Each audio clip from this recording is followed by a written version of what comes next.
Well, we're talking to Dr. Steve Pieczenik, and of course you can go to his website. It's got incredible information, stevepieczenik.com. Pieczenik spelled P-I-E-C-Z-E-N-I-K, or just try to spell it right in Google. We'll get it for you, stevepieczenik.com. Our websites, of course, are prisonplanet.tv, prisonplanet.com, and infowars.com. So you disagree then with Gould saying that he thinks this is unifying the country, or perhaps Gould saying that to try to put a good face on it. But I do see your point. If they do try to cause a civil war, they're not going to be able to shift some new government in and control that. It's going to break the country up. But some would say that that's what Israel, that's what India might be wanting. So I understand from your perspective, there seems to be no method to this madness. Finishing up on Pakistan, a brief comment on Russia. The attacks now on Hillary, the warships, Russian and U.S. in the Med, the Chinese president saying prepare for war with the U.S. I mean, they haven't talked like that, as you know, in decades. What is this escalation globally all about, Dr. Pieczenik?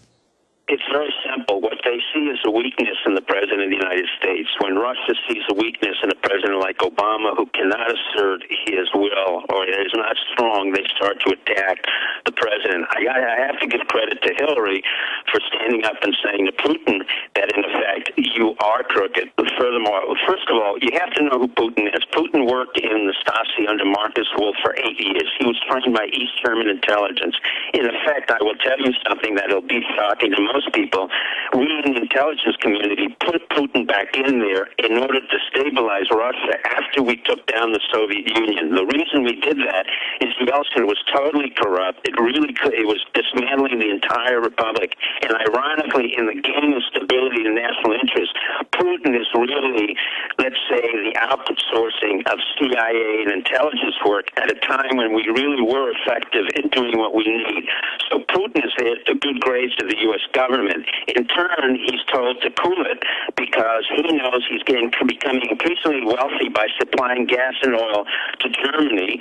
He himself has been able to play games with China, but in effect, Hillary has done an excellent job of saying, don't push us too far because we can come back and hurt you the way we did under the Soviet Union. Now, the one thing I will ask Hillary to do is not to delist the MEK, which her husband, that group, the Mujahideen of the People's Liberation Army out of Iran, was the terrorist group that her husband put on the list as terrorist. Bush Jr. put on the list as terrorist. So that's excellent.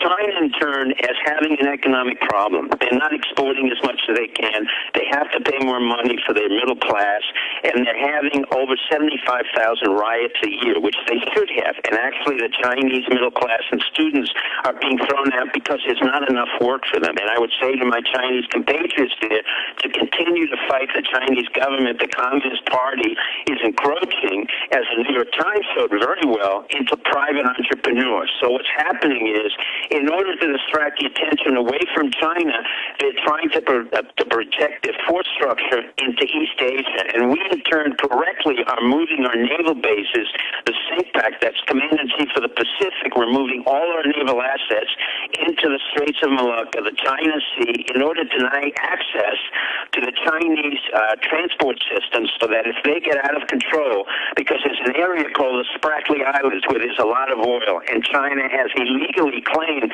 the oil belongs to them. So they are now in a small conflict with Vietnam, Cambodia, the Philippines, and Indonesia. We, in turn, and I think it's a very good strategy Hillary's done, is made Vietnam our ally, Indonesia our ally, Myanmar, which was suppressed, our ally, and Cambodia, which I worked on the Khmer Rouge and the disarming. So from that point of view, what's happening is we are effectively moving our strategic interests to the Far East in order to contain and deny access to the Chinese.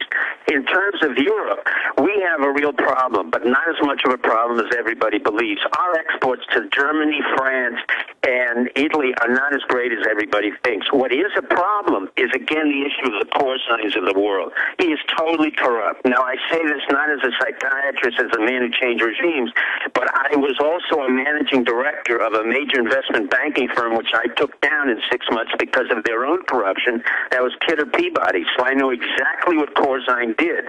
He did off-balance sheet accounting, which means that what the Senate is looking at is on the PL, profit and loss statements, and the balance sheet, the official. What he did was unofficially take all the monies from our farmers, our hardworking farmers and American citizens, use that $600 million to invest in high-risk, 37-to-1 ratio risk. In other words, if I put in $1, I'm betting on $37 that I can make money on it, and he risked it on sovereign debt on an off-balance sheet accounting. That means if you and I did that, you and I would be in prison. Corzine must go to prison. There is no ifs, ands, and buts about it. I speak as a former managing director, as a former gunslinger in the private industry, and you know very well, and as a former individual who brought in the head of the SEC to clean out a guy named Gary Lynch.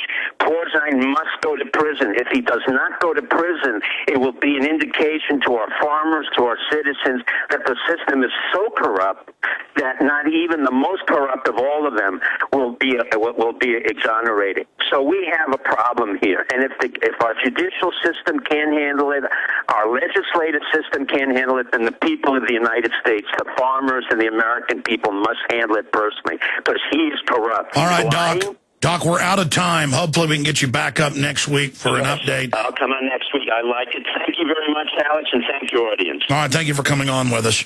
Wow. Yeah, I mean, if Corzine can get away with leveraging $600 million to now $3 billion missing and say, I don't know where the money went, I mean, that's ridiculous. He was the CEO.